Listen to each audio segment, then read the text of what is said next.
Hello and welcome to Daily Debrief brought to you by People's Dispatch. I'm Pragya. Exactly 20 years ago, on 15 February 2003, millions of people marched against the US invasion of Iraq across the world. Looking back at the biggest anti-war mobilization ever, we ask today, how has the world changed? In our next story, more critics of coup-installed President Kais Saied find themselves in prison in Tunisia. It's part of a new rush to arrest those who seem to disagree with the president or his policies. And there's chaos in Israel's parliament as thousands of angry people hit the streets against the Benjamin Netanyahu government's attempts to take control over the judiciary.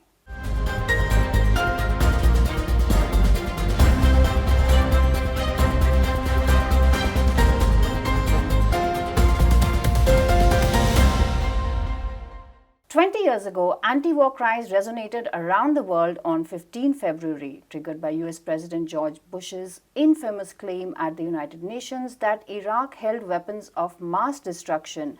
Social movements and organizations rallied against the very idea of war. Some demonstrations were so big that they are still unbeaten in scale. People from Europe to Africa, Australia and Asia pressured their governments not to join or support America's war. How was it possible? What did it achieve? And can people do it again? We asked Prabir Purkasa. Prabir, a long 20 years and a lot seems to have changed in that time. Can you start by sort of recollecting what it was like when there were anti-war protests across the world? You know, it's interesting, though there were anti-war protests that took place before the declaration of the Iraq war. Once the invasion started, it seems to have completely fallen back into quote-unquote nationalism of different kinds. We got the Americans talking of, remember, not French fries, but freedom fries, because the French would not join. So you had all of this takes place. And let's face it, in the countries which invaded, there the protest died out. And that's where it really mattered, that if NATO countries who were participant, not all did, okay, it is really, of course, the United States and what is called the pet poodle, the United Kingdom. Right. They were really the key interveners, shall we say, because both cooked up the data for the war, saying Saddam Hussein has weapons of mass destruction, which was the basic campaign which was going on. And though there were huge protests both in the United States as well as the United Kingdom, but it didn't last too long. And if we see that, therefore, what we should have expected is post the protests, post the war declaration, it should have stepped up. Why didn't it happen? Unlike the Vietnam War, where the protests were not that big to start with, but they gathered steam as it went along. And I think there are two parts to the story. One is this was a war in which the losses to the American soldiers were much less. Right. So effectively the losses were for the Iraqis. And of course, they died in very large numbers. More not during the war, but also after the war. So this was, in that sense, something which did not cause immediate losses for the people to react to the body bags. In Vietnam, that's what drove the opinion against the war. The body bags did not, or not in that numbers, much smaller numbers. So effect of the war was much less felt. And you know, again, the media played a very significant role in this. This is what is called embedded journalism, if you remember. The journalists are embedded with the army. And of course, when you are embedded as a journalist, as the quip was in those days, you're in bed with the army. So that's what also happened. And the third, of course, is the manicured war. You could sit in the evening, if you're in the United States, look at your evening television with your dinner, and you could see basically different colored, what would be called crackers, what would equivalent of, which the voiceover would say, these are the Patriot missiles shooting down the Iraqi Scud missiles. Now we know, as an aftermath really, that was completely untrue, that actually the Scuds were not shot down. It was just the Patriot missiles exploding, pretending they're knocking out Scuds, and of course to the, shall we say, the claps of the American television audience. But actually, there is doubt where even one Scud was shot down by Patriot missile, even if they were minuscule in number. The Scuds were not very accurate, so therefore they did not hit anything of significance, but they all got through. So this kind of picturing war as something attractive, which doesn't have too much of damage for us, the quote-unquote the country invading, also made war much more acceptable. And it required another 20 years with Afghanistan for it to prove that ultimately it's easy to take over one country, militarily win with kind of overwhelming force that the United States put it on the ground and its allies, but it's very difficult to control it. And this is the second lesson that we learned out of the war, that yes, getting into it is easy, but getting out of it is not that easy. So what imperialism or colonialism could do, take over countries and run it, British ran India for 200 years almost, that was not even possible for 5 years, 10 years, let alone a longer period. So this is something that still doesn't seem to have sunk into the psyche of the people. So therefore, there is no resistance to war, for instance, in Ukraine, because again, it is the Ukrainians who are dying. The Russians may be dying, but for all the NATO countries who are sending arms, ammunition, weapons and so on, this is a no-risk war. They're not suffering as a consequence, unless you talk about European price rise, gas and all of that. But really there is no, in terms of loss of lives, which is what impinges on the psyche of a nation, it's not happening. So I would say that both sides of the 2003 protests have to be thought through. Sure. That you have the new age beginning, not of protests, but of media complicity in the war. Of course, it's not that media was not complicit earlier, the Cold War it was. Right. But this kind of complicity where it's willing to accept on the face value what the state wants it to accept, even while knowing it's wrong. I think the only other example we have is the nuclear bomb in Japan. For 3-4 years, any talk about it was virtually prohibited in American media. And so this is, so I would say the 2003 protest, the value of it in retrospect should also be judged that yes, there were protests, but yes, the protests didn't go into further action. And it is a start of getting the media to become complicit in future wars. Is it going to end with the fiascos in Iraq and Afghanistan? That is something to see. And of course, Ukraine is going to be a decisive issue in this, because this is a war where there's a near peer force they're fighting, Russia, and at the same time they want to attack China as well, or at least have a military confrontation with China. Given this, we are actually getting into a new phase of war against at least powers which are near competitors to the West. How will the Western people react to it? Because really, anti-war forces have to come up in the countries which are going to war or will be participants in war. How that will happen, we still have to see. At the moment, the US population seems to be as complicit in this impending war, Ukraine war at the moment, but it could, anytime it could spill over into something much bigger.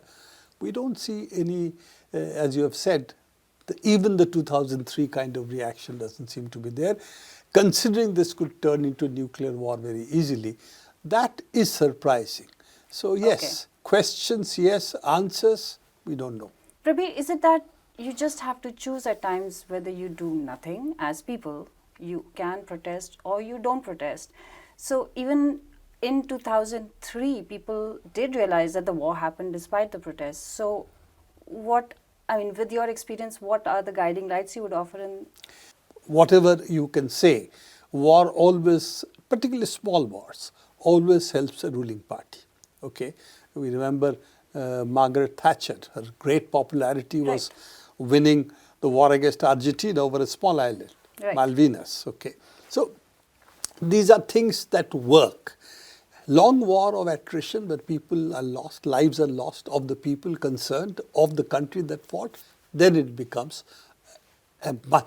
very much a different issue. This is the Vietnam War. Right. So the Iraq War didn't go the Vietnam War way. The number of American losses were very few. Well, Ukraine, no losses for Americans. They are giving, or NATO countries. They are giving arms, equipment, and so on, money, but there's no loss. Right. Yes, domestic problems, money going out to Ukraine in such large amounts. What happens to their internal programs? All these are issues over there. But in the short run, they do not produce crisis. So we don't still see a constituency for peace. And I think the kind of control from social media to media that the American government, Western countries have today over the world is also very high. This kind of control is unthinkable. Even in the Cold War period, the third world countries, that is called the Global South, they were actually coming out of colonialism, and they had therefore a clear idea what imperialism is, what colonial powers are, and the colonial wars that still afflicted them. Vietnam was a colonial war. Algeria for the French was a colonial war. For Algerians, it was a war of national independence. Right. So that constituency was there in the other countries. They looked upon these wars as imperial wars, colonial wars, and so on. But now that constituency in the global South is also much weaker. Right. As you have seen, the global South did not get pulled into the war in Ukraine. Okay, right. They did not get pulled into a war against Russia, but at the same time, there is that kind of anti-colonial sensibility, right. political understanding that's no longer as strong as it was then. So a lot of the things have changed. We are entering a new epoch, new wars, and Ukraine hopefully will provide both sides a lesson that to countries like ours, how should we look at the world and how should we look at the global hegemony of the West? And for the Western powers, at least a realization that the heyday of imperialism, colonialism is gone. And it's actually becoming a more globally equal world where the G7, the what shall we call the settler, that's what I've been using that's here, right. settler colonialism and settler colonial and colonial power, ex-colonial powers, that their wit is no longer going to run on the world. I think that is a larger picture. Do we see anti-war movements in the West taking place on this basis? Some, yes. There are some incipient signs in Germany, in France, in Italy, that is the Ukraine war actually getting us in the wrong direction. But as yet, they are still weak compared to what the forces of war are. So I think we have to see how this plays out. But Vietnam War only turned the American people against war when a large number of body bags came home. Right. And the kind of overextension they saw in the American military as a consequence of that. Is this another instance where economically they're extending themselves so far that will have a blowback in their countries? We have to wait and watch. But at the moment, yes, 2003 is a distant memory, let's face it, particularly as it did not produce results for peace. It in fact fizzled out after the great marches that took place. We thought that voice would become stronger during the war. Instead of that, it weakened. Right, Prabir. Thank you for joining us. Police in Tunisia have arrested a prominent journalist and an opposition politician. Another two among some 20 critics of President Kais Saied picked up since Saturday. Nuruddin Biri of the Ennahda party was arrested last year as well, and the opposition called it a kidnapping. Mosaic FM radio station head Nuruddin Buttar was also arrested. The coup-installed president and his government face growing resistance to rule by decree. Abdul from People's Dispatch is joining us in the studio. Abdul, thanks for joining us. Abdul, what is the Kais Saied government attempting to do with this series of arrests? Well, it is quite obvious. It seems that after the low participation in the referendum and very low participation in the national elections, which were held under the new constitution brought by Kais Saied, it seems that he is underconfident, and he is trying to kind of use force rather than the so-called political reforms he initiated since his takeover in July 2021. And that underconfidence basically is expressed through arrest, use of force against the opposition forces. So if you remember, these opposition forces have been mobilizing on the streets. There thousands of Tunisians have participated, asking Kais Saied's resignation. And their call for boycott of referendum and the elections were quite successful. So it seems that Kais Saied has sensed that the opposition is becoming stronger, and if that continues, his stay in power will be in trouble.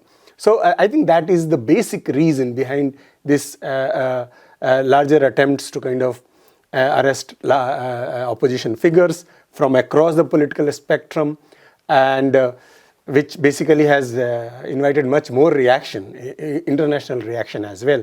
UN has kind of questioned it.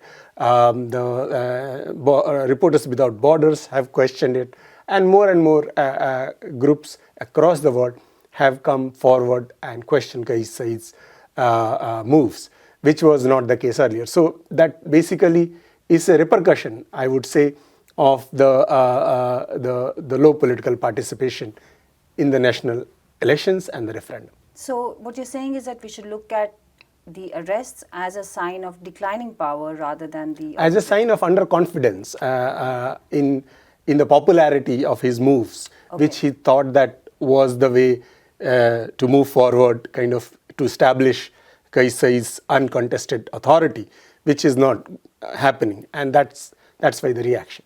All right, Abdul. Thanks a lot, and stay with us for just another minute. There were scenes of chaos in Israel inside and outside parliament as over 70,000 people rallied on Monday against proposed changes to the constitution. Meanwhile, lawmakers resisted the first chapter of the draft going for a reading within the parliament.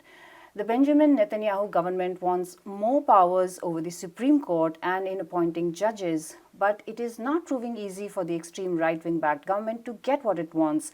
We'll go back to Abdul again. Abdul, can you just give us a lowdown of what the constitutional changes are which the government is proposing? Well, the constitutional changes are quite clear. There are, and they fought the elections on those issues. Of course, the first resolution, first amendment is about getting more power for the executive and the parliament, Israeli parliament, over the appointment of the judges. From across across the judiciary, from Supreme Court to other lower courts. That is one. The other thing is the right to judicial review, which the courts have in Israel, according to which whatever legislation is passed in the parliament can be struck down by the courts, the High Court or Supreme Court. That right is basically there is an attempt to curtail that right. It means that by the simple majority, if the court struck down a legislation, by simple majority, the parliament can repass those legislations. So these are the amendments which basically are seen harmful by some of the opposition forces and the intellectuals in Israel as harmful for the quote-unquote democracy in Israel. But one should understand that there is a popular mandate in favor of these amendments. Netanyahu and his coalition fought the elections on these issues and they have won it. Despite the fact that the opposition is claiming that this is an attempt by Netanyahu government to basically save Netanyahu, because as we all know, Netanyahu is facing corruption charges. And if he gets the right to appoint judges, he can basically influence the verdict. But that is one part. But the popular mandate was in favor of these amendments. So this questioning, the popular mobilization against this, though the mobilizations are quite big, whether it is big enough to undo the popular mandate, that is under question. Okay, Abdul. And Abdul, how does what the government is trying to do within Israel, how does it relate to its policies for Palestinians, for example? Well, that's the point. During the elections, the majority of Israelis voted in favor of Netanyahu and its ultra-right-wing government, primarily because not because they were worried about the Israeli democracy and the parliament's right to appoint judges and so on and so forth, because Netanyahu and his coalition promised more oppression to the Palestinians. Right. They promised that Palestinians will be put to quote unquote their place, and that was the reason that the massive right-wing surge towards Netanyahu's coalition, Likud and its allies. And that is exactly what is reflected. If you see in last 2 months to more than just above 2 months in power, they have unleashed massive oppression of Palestinians. So Israeli population had to choose between the oppression against Palestinians and quote unquote saving their democracy. They chose the oppression of Palestinians, and therefore there is hardly any ground for complaint. All right, Abdul. Thanks a lot for joining us. And that is all we have for today. Thank you for watching Daily Debrief. Do come back to us tomorrow. You can find more such stories on our website, peoplesdispatch.org, and our regular updates are on Facebook, Twitter, and Instagram.